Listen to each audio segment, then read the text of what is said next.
I think we've been fairly aggressive. We've not sat on our laurels at all. We've had a very good year so far, which follows on from an excellent year last year, 2015. So if we continue along the trend line, we'll have close to, I would think, 30 million passengers by air into the Caribbean this year. But our member countries and the CTO, we haven't been complacent about that. I think we've continued to keep the pace up. The momentum has continued, but really what we need to do, quite frankly, is to up the pace quite a bit. We're not anywhere close to our full potential as a destination.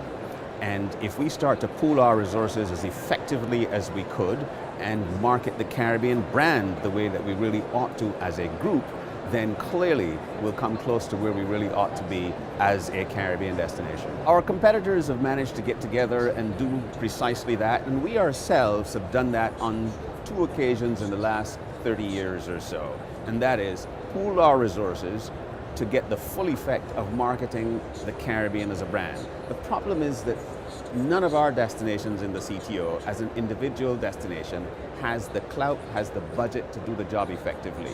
But if we combine our resources, it's a whole different ball game.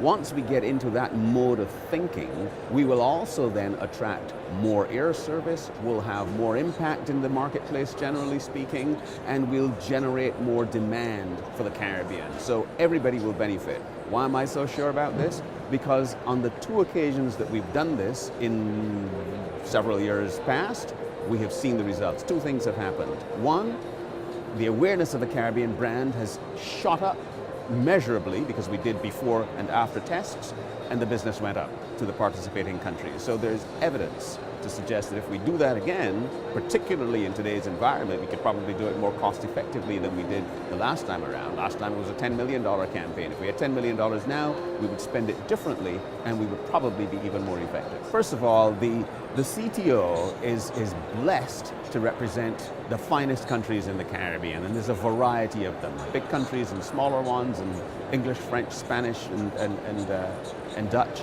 And the current chair, Bahamas, really knows a thing or two about marketing a destination. This chairman, the Honourable Obi Wilchcombe, who's the Minister of Tourism for the Bahamas, has actually been the chair of the CTO before. Many years ago he was the chair of the CTO. He understands the organization, he's a regionalist, and he knows a thing or two about how to drive large numbers of traffic to the Caribbean. So I'm very confident that we're on the cusp of seeing something even bigger in the Caribbean.